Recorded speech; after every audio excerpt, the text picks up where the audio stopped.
Welcome to our study of the way of the Bodhisattva. I'd like to thank you all for doing this. I know many of you have busy lives and a lot of concerns, and I'd like to thank you. Of course, this is not really my place to do that, but still extend my appreciation for, just like myself, trying to work towards what really ails ourselves and others. And in the general, you could say, cultural heritage of the modern world, there's not really many very good solutions present. There's a lot of ways in which we are very articulate about the ways how we suffer. And we have a sort of a discourse of psychologization in which we continually are very articulate in expressing how we feel our pain and so forth. But it's not very common to actually have a very clear picture of how to actually precisely deal with what it is that we face with regards to pain, and how to actually extract ourselves from it. And that's where engaging in a study like we're presently doing is actually really, I don't know, in Danish we say taking the bull by its horns, which means really sort of get to the bottom of things and not just sort of be stuck with the status quo of our suffering and despair and so on.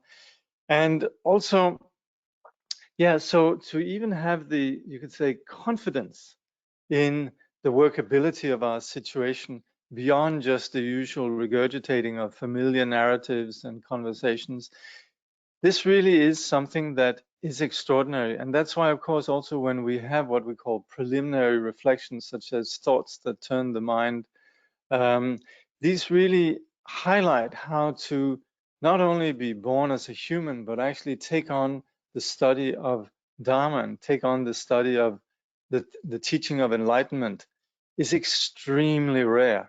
And it's, even though we might have a human rebirth, to think in these terms and also to take advantage of the present situation that we have is extremely rare. And so often, even we do engage in the path, so often we're sidetracked by all sorts of concerns and distractions.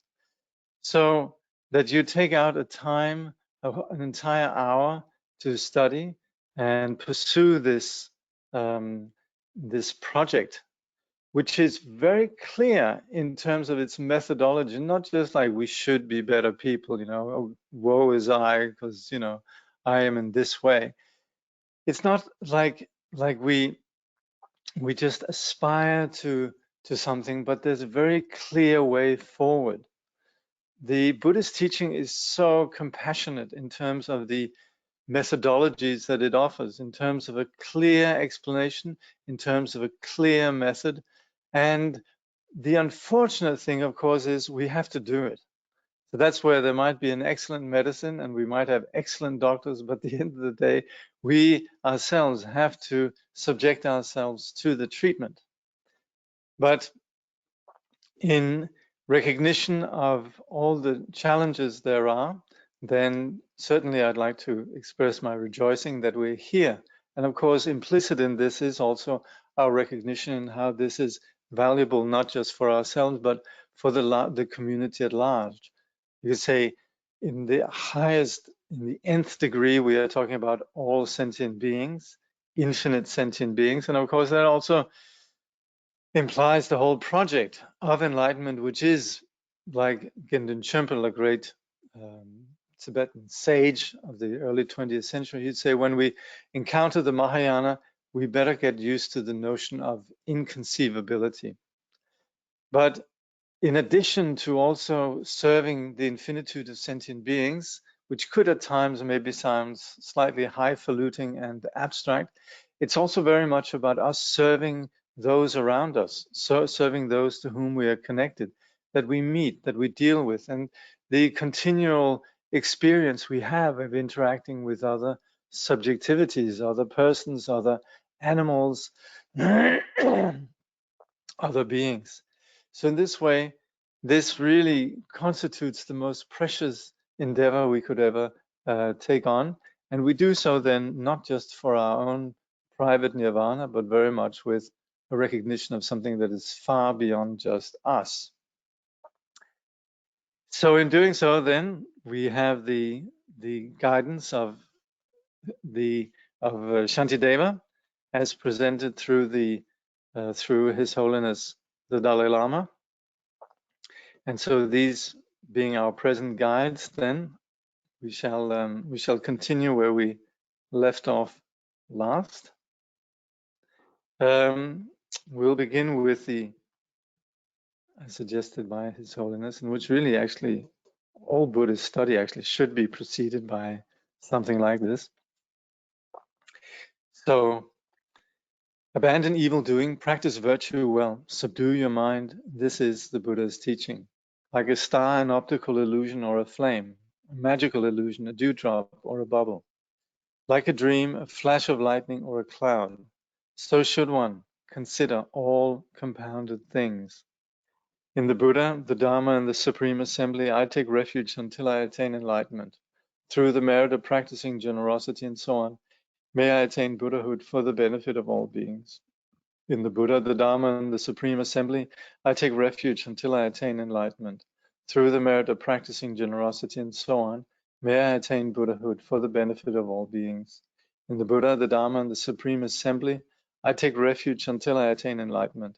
Through the merit of practicing generosity and so on, may I attain Buddhahood for the benefit of all beings. So I think I've mentioned it before. The first 4 lines come from the Vinaya and really often is quoted as summing up the entire Buddhist teaching. The first 2 lines really relate to relative truth, our immediate reality, and then subduing our mind, mastering our mind, Rangi Semni Yongsudul, perfectly mastering our mind, implies the project which is beyond just the tangible and beyond the ordinary. That's beyond appearances, and that is getting to the bottom of the confusion that rules us from within. And from the Prajnaparamita, then these are what we call the images of illusion, or how to say, examples of illusion. And this applies to everything. We say all compounded things, but we're of course talking with regards to all phenomena that we can know. And these phenomena, they are definitely there. We're not saying they're not there, but at the same time also, if we investigate, they don't have the solidity that we very often get stuck on. We get stuck on appearances. We get stuck on the surface perception, and that's why we bring in these what we call 8 similes of illusion. I've never seen like a star. I'm not sure what that one is, but the rest, well, yes, it's something that moves, and also optical illusion. That's obviously an image for something that is illusory. It appears yet has no reality. And a flame, well, the thing is, we would say a flame appears, and of course it has all the qualities of being hot and so forth, but it's never the same. The flame one moment to the next is not the same. It's always changing. Or if we pass on a candle to another candle, there's a continuity, and yet it's not the same. And then a magical illusion, a dewdrop, also these are more examples of impermanence, but also phenomena that don't have any reality. A dream, something that is very apparently real when we're stuck in it, and yet we wake up from it. A flash of lightning, something that's instantaneous. A cloud, again, appears so real, yet has nothing solid about it. So on the basis of that, then we are facing this predicament we have, that we are actually stuck in untruth. We run our heads into conflict with our reality because not being in tune with reality, and that is where the Buddha embodies not just the sort of comfortable temporary solution, but really getting to the bottom of what is actual reality. And that's why we would take refuge in the Buddha as the guide, as the Buddha, someone who has gotten to the bottom of our situation, has seen the truth. And as such, the Buddha might not be easy. The Buddha's teaching is not easy, but at the same time, this is what we need to face. We have a diagnosis and we can do something about it, we need to actually follow through with the treatment. And that is then what the Dharma is about. And this Supreme Assembly are those who travel with us, both those who already have progressed substantially in their, you could say, in their treatment, what we call the Mahasangha, such as the Bodhisattvas and the great Arhats, but also in the sort of motley crew of those of us who are aspiring to proceed along the path and succeeding in various degrees. All of these then operate within this premise of the Buddha having gotten to the bottom of things and not just seen the flaws that we have, but also very much operating with a vision of the qualities that are innate and which we unnecessarily overlook and don't properly appreciate. So in this way, we find something reliable. That's where we take refuge. And we do then proceed along the path for the purpose of benefiting others, like we just discussed earlier. But we do so on the basis of actual practice. And that's what we're studying in terms here presently with the way of the Bodhisattva, the 6 paramitas, generosity, and so on. This is then what we call the paramita vehicle or the paramitayana, the practices that lead us beyond confusion and into perfect awakening. So we're presently in the 4th chapter of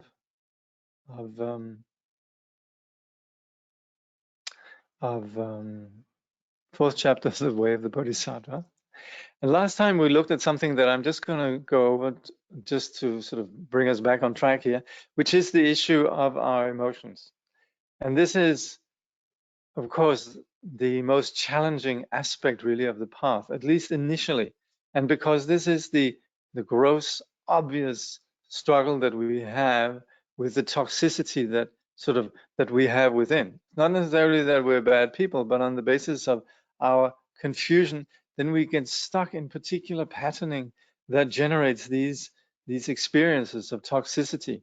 And the point of all the point of the Shantideva is making is that this toxicity, which is what really drives our suffering in an incredible degree, it nevertheless is based on an illusion. It's based on a hoax. And this is where, if we investigate, if we look, this tiger is a paper tiger.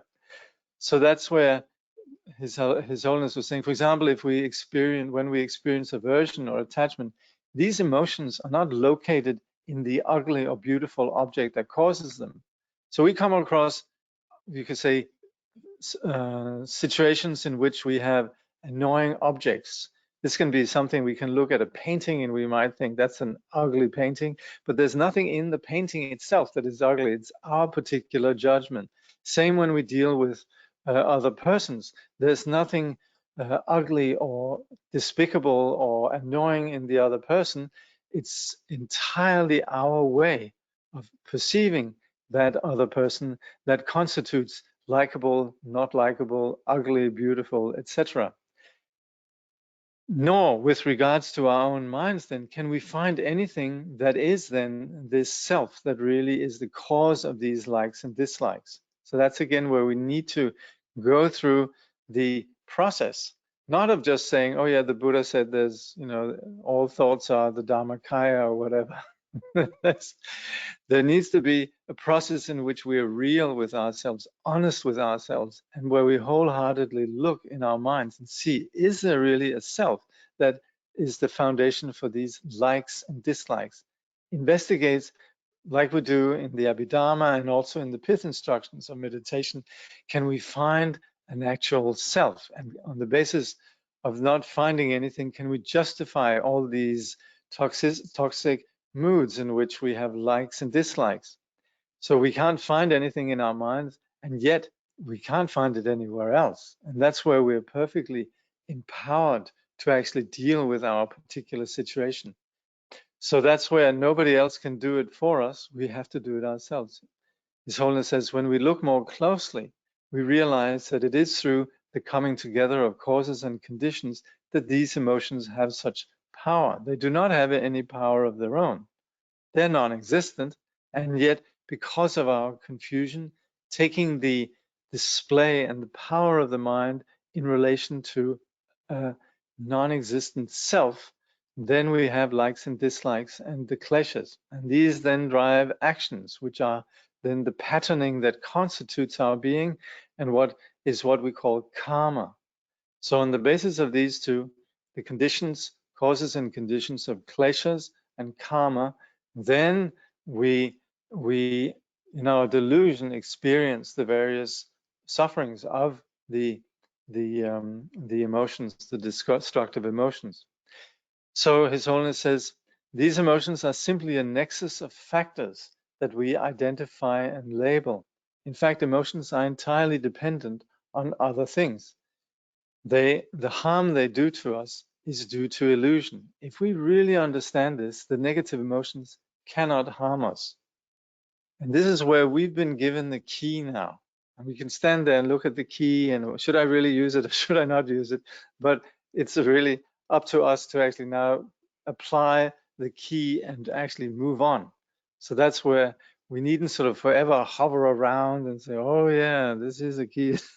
Like sort of an inebriated person coming home at night and sort of not quite be able to put the key in the lock. So that's where we actually should have the sanity to just see, here it is, it works, let's apply it. So His Holiness is then picking up where we left off last. What we experience within is due to external conditions coming together. If we understand that all phenomena, outer and inner, are like a dream or an illusion, then we will have revealed the weak point of our negative emotions. So this is where we need to apply this analysis, apply what we call arriving at certainty, and then unravel this on the basis of our own critical thinking and the practice of meditation. His Holiness says then, so to conquer them, we do not need a whole arsenal of methods. We need only to recognize their nature and realize that they have no actual basis. So this lies at the core of everything we're doing with the Dharma. Without actually applying this, then all the various methods are nothing more than just sort of, you could say, interesting rituals, nice sort of nice culture of friends, a nice culture of study, a nice culture of all sorts of things that we then call Buddhism.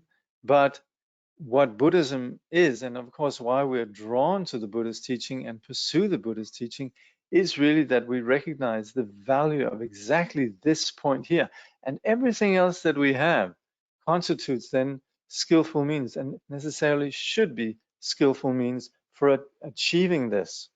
So whether we're doing elaborate rituals, or whether we're doing zazen or vipassana, or whatever it might be, these are the skillful means that really are supposed to enable us to integrate this vision, this understanding that we're presented with here.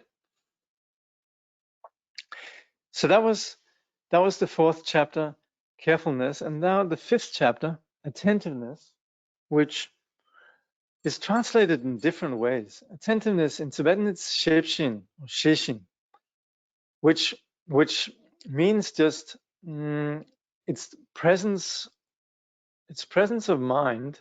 It's based on knowing what's happening within ourselves. So in the Padmakara translation, they refer to this as vigilant introspection. And the introspection is, of course, that it's about knowing what's happening in our mind. Vigilant introspection means that it's about us being proactive in doing this. So it's not just happening, but it really requires that there is an application of this knowing what's happening within us. Here it's translated as attentiveness, which also makes perfect sense, which sums it up in a single word. And we also have it elsewhere. Trungpa Rinpoche would sometimes translate this as awareness and sometimes even as understanding. And it is simply just this, you could say, knowledge or quality of being aware of what's happening within us. It's thanks to Shibshin, or what's the Sanskrit again? I forget. But it's anyway, it's this quality of attentiveness that enables us to know what is going on in our mind, and also to know what we need to do with the mind. And that's where there's direction in this. There's a clarity of what actually works. So if we, for example, are hanging around at a party and somebody has just popped some popcorn, and then we sort of just in the midst of a conversation hop up on the stove just where the popcorn was popping, we're obviously going to get burnt. And that's from lack of awareness that actually should tell us that there was just some popcorn that was being cooked there. The stove will be hot.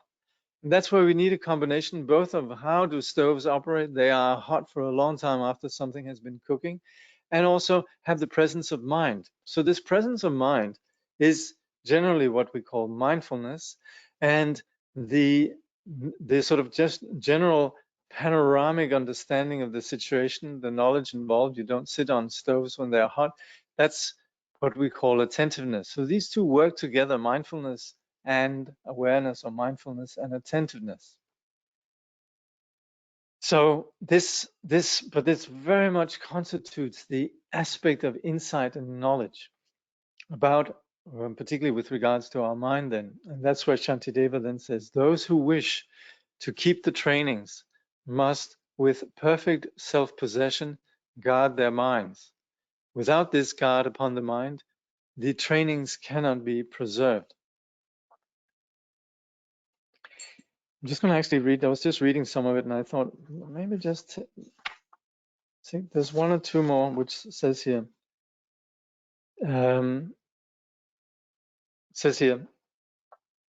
Wandering where it will, the elephant of mind will bring us down to torment and hell of unrelenting pain. No worldly beast, however wild and crazed, could bring upon us such calamities. If with mindfulness rope, the elephant of mind is tethered, our fears will come to nothing, every virtue drop into our hands. So there is this clarity of what it is that needs to be eliminated, what there is to be accomplished, what we need to eliminate in terms of confusion, what we need to accomplish in terms of realization. But this then is all premised on this awareness and knowledge of our own mind, in which we are continually attentive to what's happening with our mind. So His Holiness says, having taken the vow of bodhicitta, we should know what are the precepts to be followed, what we have to do, and what we must avoid doing. We need to be always careful in our thoughts, words, and deeds. If there is that attentiveness or mental scrutiny, it is here that attentiveness or mental scrutiny keeps us on our guard, so that when we are on the point of committing a negative action, we are aware that we are in danger of doing so, and are therefore able to apply the antidote, the appropriate antidote. Attentiveness is thus a watchdog, preventing us from doing anything negative. At the same time, it keeps us mindful of positive actions so that our bodhisattva activities increase and we're able to develop bodhicitta in all circumstances.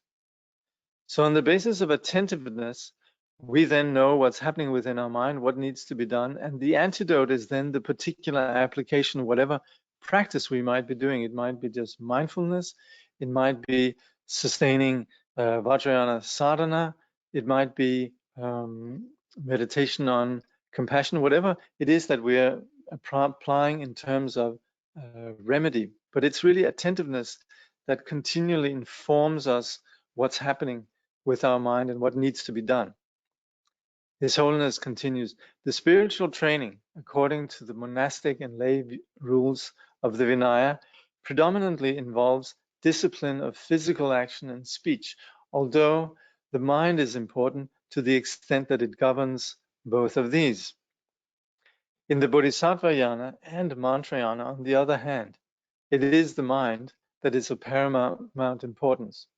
The root of the Bodhisattva's discipline is to avoid any selfish attitude. So of course, these all work together. And when we talk about the monastic discipline or the pratimoksha and the rules of the Vinaya, it's very much about what we do. And that's very much where we are looking at behavior. Of course, the purpose of that behavior is to provide the conditions for working with the mind.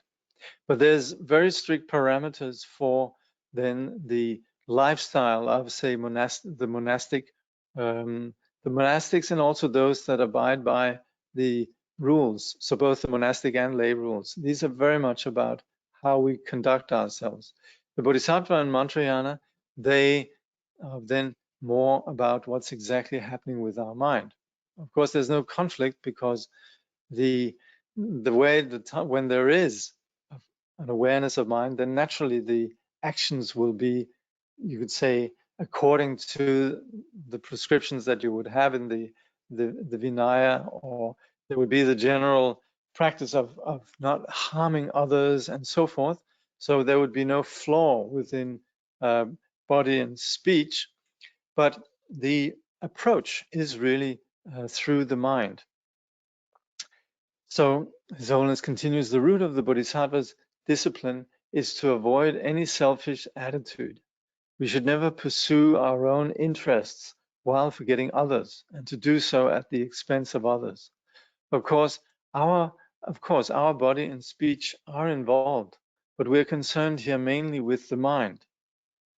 It is within this context that a Bodhisattva whose mind is clear, stable, and completely under control is able to work for the benefit of others in a way that might otherwise produce harm. So when we talk about a Bodhisattva here, this is essentially what we're talking about is us. We are Bodhisattvas. And when we talk about here the Bodhisattva whose mind is clear, stable, and completely under control, we are talking about what it is that we are aspiring to, creating the conditions for. We might experience presently a mind that's not terribly clear, not terribly stable, not terribly under control, but nevertheless, as Bodhisattvas, this is what we are aspiring to. This is our, you could say, the spirit of what we are undertaking. So that's also why continually in the culture of practice, there is so much veneration for the Bodhisattva in terms of the imagery, in terms of the art, and so on. Why there's statues and art that depict the Bodhisattvas is because they invoke these qualities and they give us a sense of what it is that we're truly about. It's a little bit as if we might be musicians. Like you might be a sax player, and then you would have pictures of, I don't know, Charlie Parker, Coltrane, Stan Getz, and the pictures there are not about some impossible idols, but rather persons that inspire.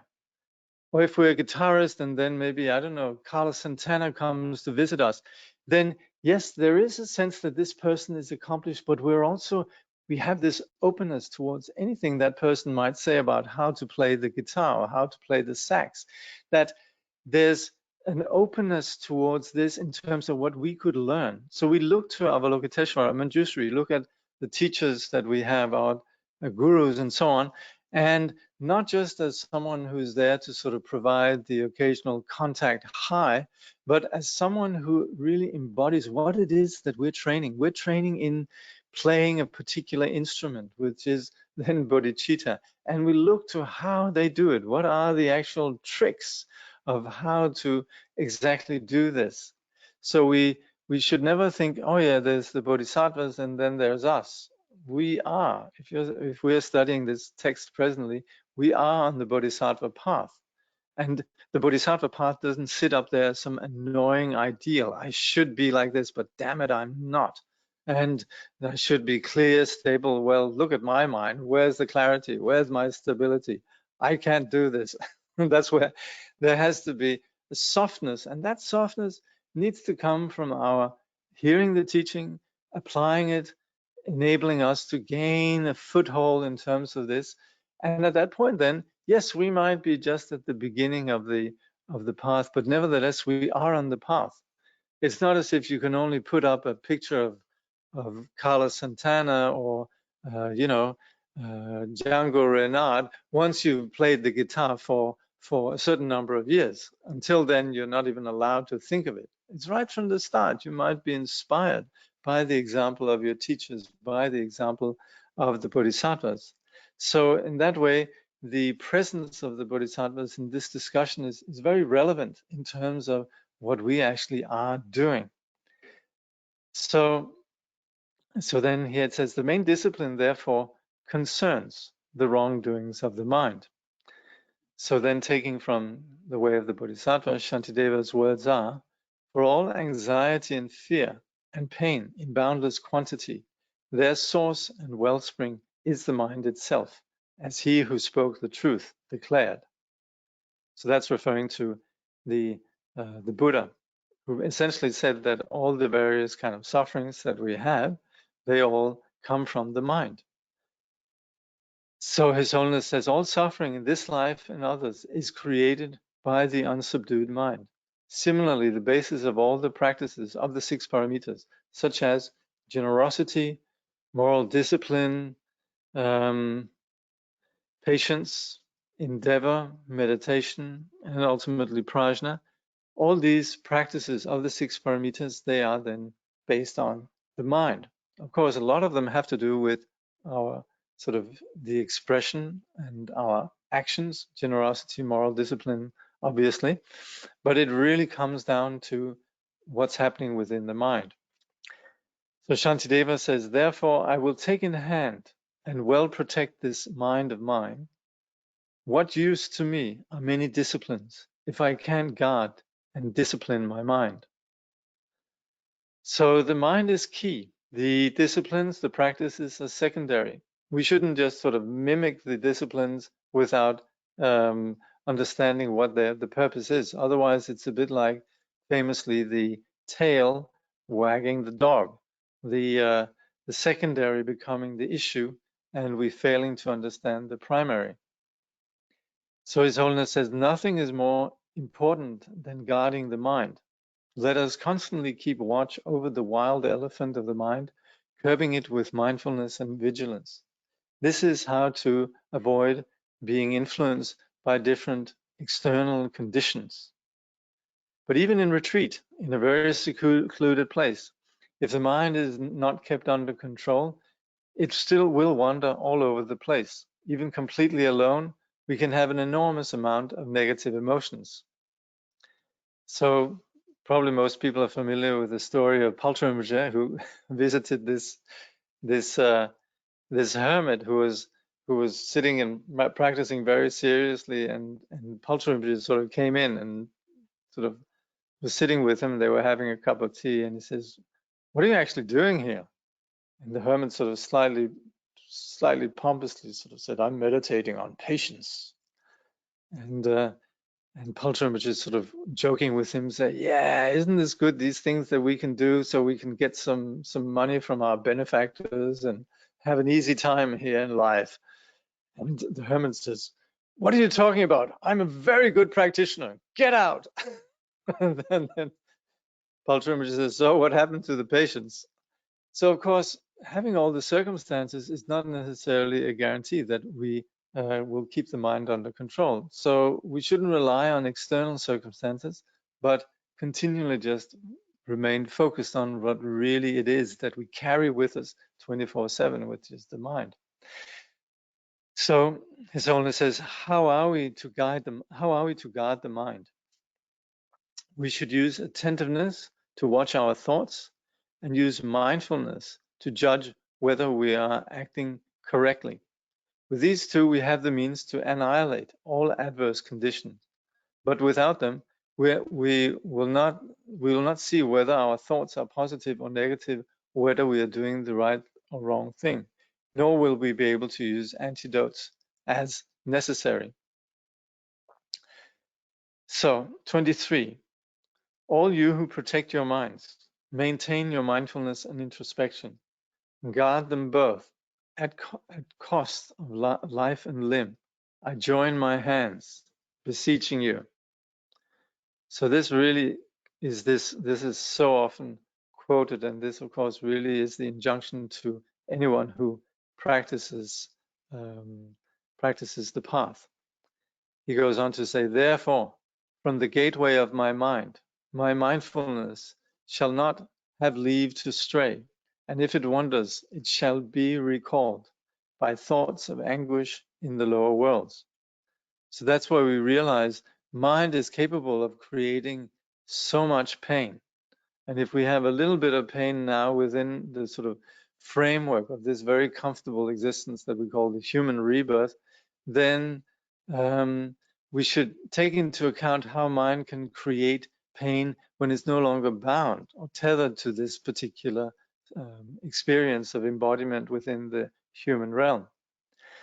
So His Holiness says, constantly thinking about the sufferings of the lower realms and the results of negative emotions will help us develop attentiveness, mindfulness, and greater discipline. Furthermore, as Shantideva explains, through fear and by the counsels of their abbots and staying ever in their teachers' company, in those endowed with fortune and devotion, mindfulness is cultivated easily. So with the right circumstances, then these sort of conditions of worrying about the consequences of the mind, living in a context in which there's a practice of discipline, and having the softness and the openness and appreciation of this context, then mindfulness can easily happen. Shantideva says, the Buddhas and the Bodhisattvas both possess unclouded vision, seeing everything. All lies open to their gaze, and likewise, I'm always in their presence. So we can take this in terms of in which there are actually no conflicts. We can see the Buddhas as external to us, as those that are unobscured and knowing not just their own reality, but the reality of others. And we can also identify this as what we can call the first witness, which is our own mind, in which the Buddhas and Bodhisattvas, which and the ultimate level of our mind is not separate, then certainly within our own mind, we always know also ourselves what it is that is taking place. So we are actually never hidden from the scope of our own Buddha nature. So we can think of the Buddhas as outside, if we like, or we can think of the Buddhas as abiding within the luminosity of our own mind, if we like. Either way, the enlightened condition is such that we are always in the presence of the Buddhas. Then Shantideva says, one who has such thoughts as these will gain devotion and a sense of fear and shame. For such a one, the memory of a Buddha rises frequently before the mind. So again, if we have this sense of the presence of the enlightened one, it's not just that there's someone there judging us in a heavy way. And of course, we famously within our culture, we have these sort of cliched regurgitations of particular narratives about how authority scared me and we've been shamed and all of that. Yes, yes, yes, all of that, obviously, but this is not really what this is intending. This comes from a place of our own potential, our own goodness. So this is a place where remembering the Buddha is invoking a dimension of strength, a dimension of compassion, a dimension of openness. So that's where we are aligning ourselves with this through remembering the mind, but also being very clearly aware that we are selling ourselves short if we allow our sort of confusion to take over. And that's where, with the appreciation of the enlightened condition and also with a awareness of the consequences and also the the loss that's involved with giving into our habitual patterns, then we sustain this awareness and the memory of the Buddha. This is also what we then call Buddha Anusmriti.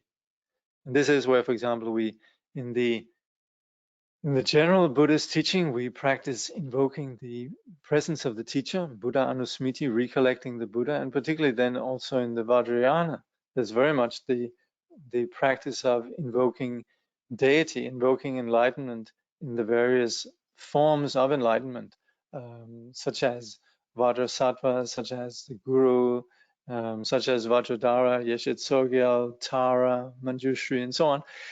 This is a practice of continually bringing ourselves back to this sanity that's innate to us.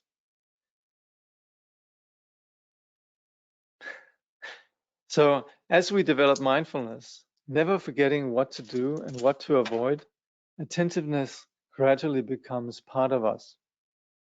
So working with this presence of mind and this understanding, then the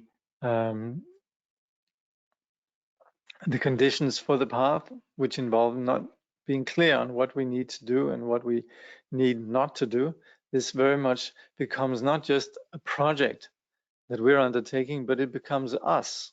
We're never ever imposing this, but very much really just aligning ourselves with a natural sanity, just like when we follow a treatment. When we become well, it's not like the wellness is apart from us. It's rather that the illness just dissipates with the treatment, and our natural health emerges. So it's never that the Dharma is external to ourselves. Then Shantideva says, when mindfulness is stationed as a sentinel, a guard upon the threshold of the mind, introspection will be likewise there, returning when forgotten or dispersed. So when there is this presence of mind, this awareness, then within that, then we have this quality of properly knowing the mind, properly knowing the wisdom and the sanity of the mind. So His Holiness says, in all circumstances, it's necessary to evaluate the need for a particular action in relation to the precepts. So this is where we need to be clear on what it is, what is it we really want to do, and that this we need to have with us at all times.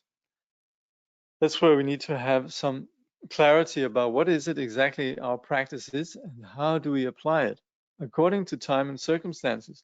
His Holiness says, the necessity for an action may outweigh the fact that it is forbidden by precepts. And in such circumstances, we're not only permitted to transgress a vow, but it's our duty to do so. So this, for example, could be, say, we were sworn to be honest. But then again, there might be somebody innocent that is pursued by some crooks and who are going to beat them up, and the crooks ask, did you see where so-and-so went? And then, of course, it's our duty to lie and says, oh, yeah, the person went that way. You say, oh, yeah, they went that way. And see here, yeah. So here, the footnote says, an example of this would be telling a lie if to do so will save the life of someone. Yeah. Indeed, there are some rules originally laid down in the Vinaya that later had to be adapted to changing circumstances. So, of course, if we look at the Vinaya and we look at all sorts of rules in there, then some of them might not be that essential given the times and the circumstances. But it's also important that we appreciate that the Vinaya is written the way it is, and we shouldn't say, oh yeah, we should rewrite the Vinaya. We should of course adapt them to our particular circumstances, and also we should see what it is that's suited for us. So if we read the Vinaya, then we can read all sorts of things that apply really to monastics that might not apply to us if we're lay people, but we can still appreciate that they're valid for persons in that circumstance, or that they would be valid in the given context of maybe the time of the Buddha or whenever. But there's not such a thing as like we can go and say, oh yeah, now we have the revised Vinaya or something like that. We have to be sufficiently, you could say, cosmopolitan or sophisticated that we can see, yeah, this was spoken in that era and it applied then and it made so much sense. And while we can't practice it, we can appreciate that these rules existed at that particular time. So this, of course, is goes without saying. Attentiveness should be applied to everything we do. And at all times, we should be aware of our physical behavior, constantly checking whether we have been successful in doing what is proper, and avoiding what is not. In this way, the mind, like a drunken elephant, maddened by the three poisons, will be tied to the pillar of positive actions with the rope of mindfulness and tamed with the hook of attentiveness. So, of course, the mind which rules is, as we have it right now, a little bit out of control. So we are presently sort of applying the rope of mindfulness and the hook of attentiveness. Yeah, the three poisons are hatred, attachment, and ignorance. Sometimes you see this painting of what we call the nine Shaktapku, the 9 ways of settling the mind. And there you see a practitioner, a monastic, pursuing a black, you could say, an elephant that's just blundering down a pathway. And the practitioner is pursuing this with a hook and with a lasso, a rope. And that's where the hook is what brings about an awareness in the mind, just like the ankusha is something that when the elephant sees this, which is sort of being wielded by the mahout or the elephant tamer, which is a terrible thing. But anyway, it is what sort of instills, as you could say, fear in the elephant. And then the lasso is then what can then bring about the tethering of the elephant. So in this way, the aspect of attentiveness that we're looking at here is the awareness, the insight, and then the rope of mindfulness is the actual application of the antidote. Then it says, if we are unable to tame the mind, if we are unable to keep the mind attuned to virtue all the time, we can let it rest in a neutral state, neither positive or negative. But at all costs, let us avoid negative thoughts. In our meditation, when we're concentrating on specific objects, we need to be attentive and mindful all the more. For such concentration should not be distracted even by positive thoughts, let alone neutral or negative ones. So that's when we're meditating, then whatever arises in the mind, we simply just appreciate that these are just thoughts. So we're not distracted by neither positive or negative thoughts. But otherwise, then the presence of negative thoughts should really be avoided. And if we can't avoid them, then at least we should try to remain in some neutral, non-aggressive, non-toxic state.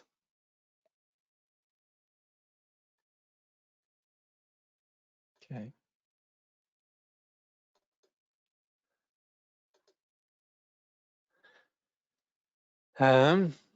Henrik's. Oh yes, Hendrix.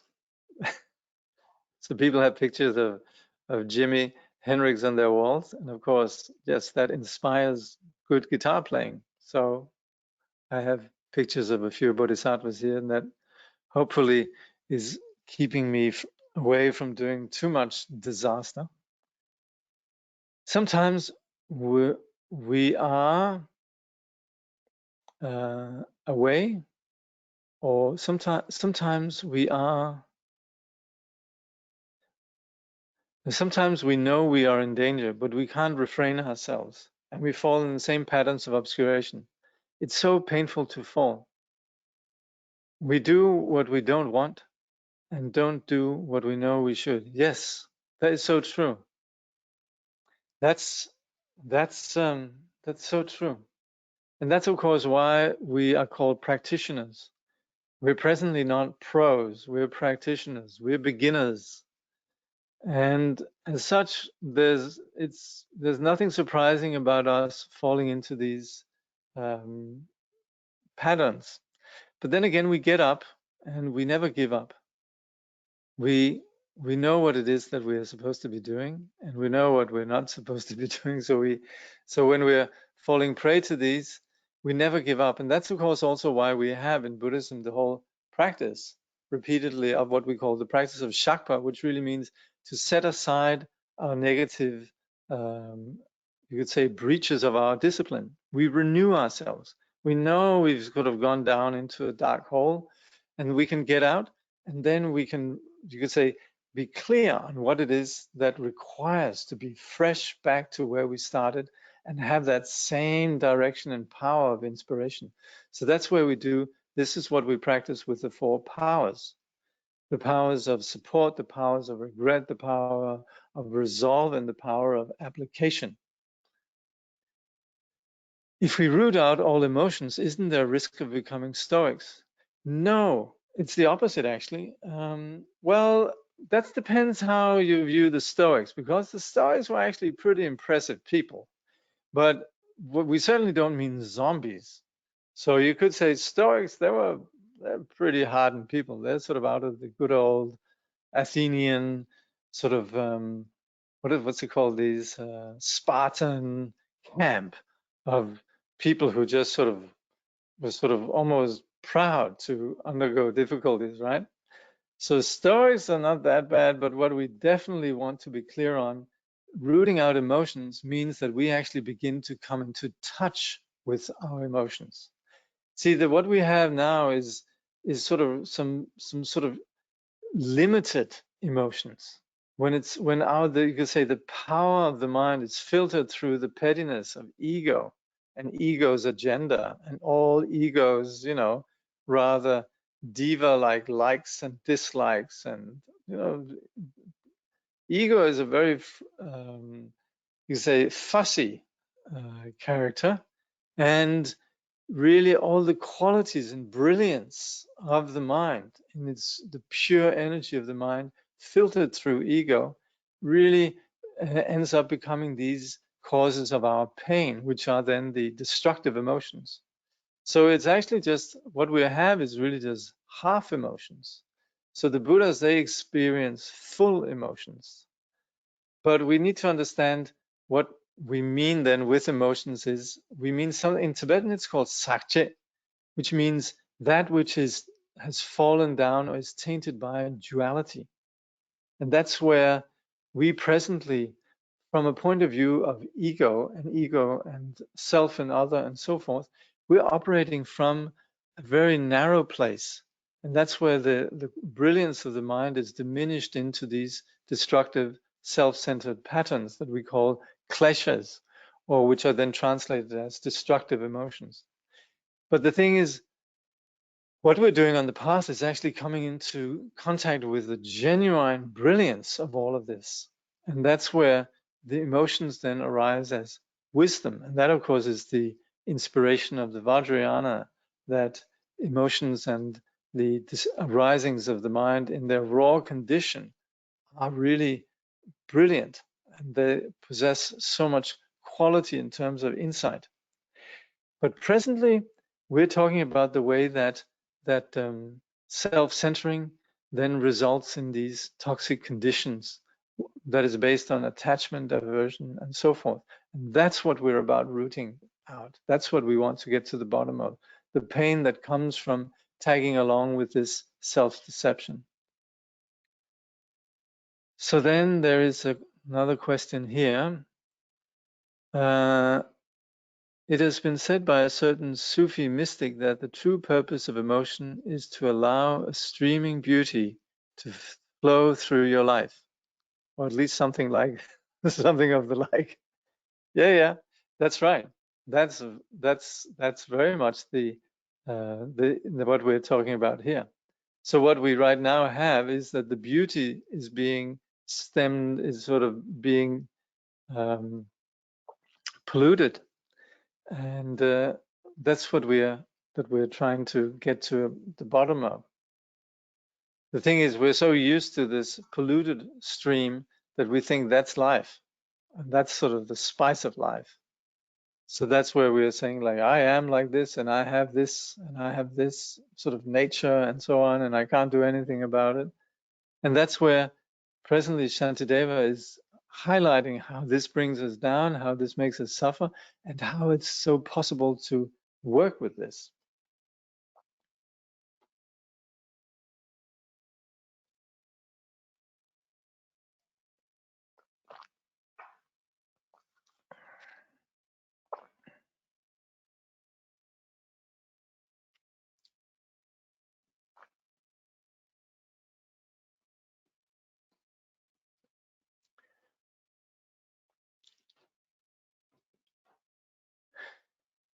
Now, when it comes to all of this, these things that we're discussing here, it really comes from us being in touch with a living tradition of genuine sages. So this is not a moralistic decree. When Shantideva comes here and speaks this, he comes as a sage who's giving guidance within a context of persons that live this, yogis. And we're very fortunate that still to this day we have persons like the Dalai Lama who can present this to us.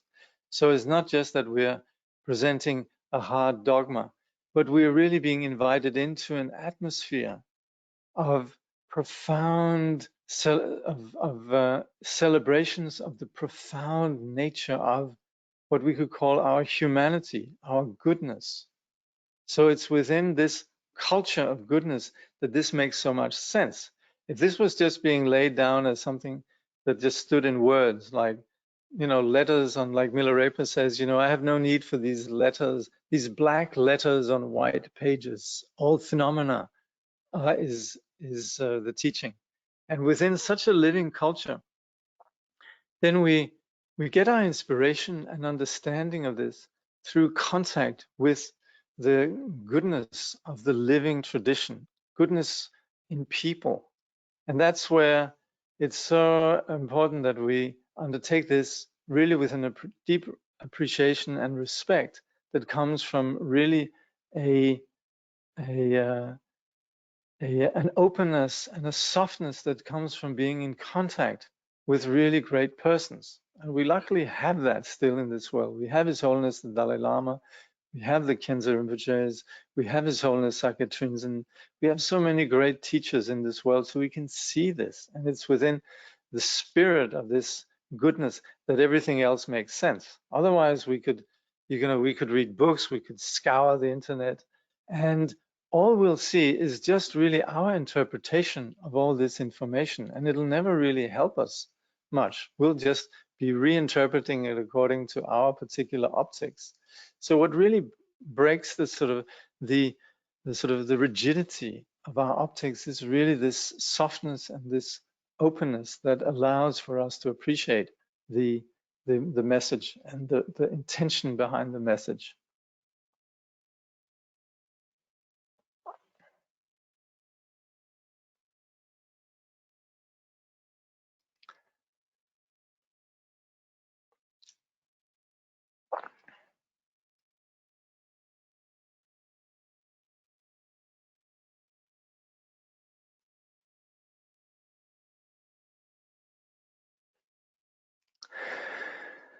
This weekend I'll be doing a course which is called, I think it is Cultivating Greatness of Mind. And I'm going to be going over a couple of texts which is along the lines of what we're discussing here today, bodhicitta. One is a text by a great Kadampa master called Langri Tangpa Dorje Sengye. And it's called the 8 Verses of Mind Training. So that's one day, and then the next day, the Sunday, will be a text by Jamin Khyentse Wangpo, which is called Nectar of the Mind, and that's a summary really of the 7-point mind training. So it essentially will be the 7-point mind training. I'll be drawing on Dilgu Khyentse Rinpoche and Chögyam Trungpa Rinpoche, maybe others, but it's essentially focused around this single aspiration prayer. So both of these actually, in terms of how we can approach this, is through some very short texts that we can have as reference. But of course, with them, I'll be sort of talking a bit about this. So there's a program then this weekend, Saturday, Sunday, and also I'll do a public talk on Friday night. So all along the lines, pretty much of what we're discussing here. Very grateful for this living tradition. Good. I'm glad if it's helpful. Thank you very much. All right, we'll conclude here.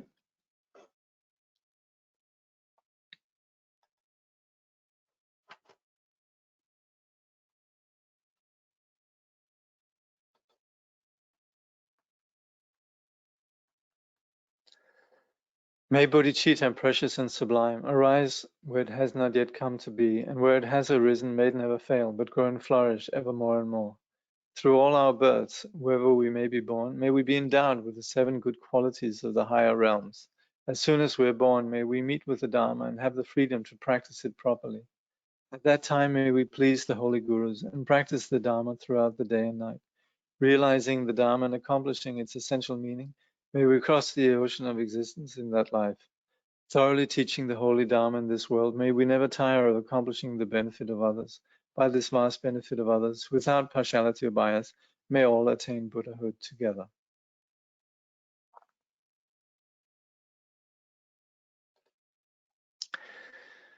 So thank you.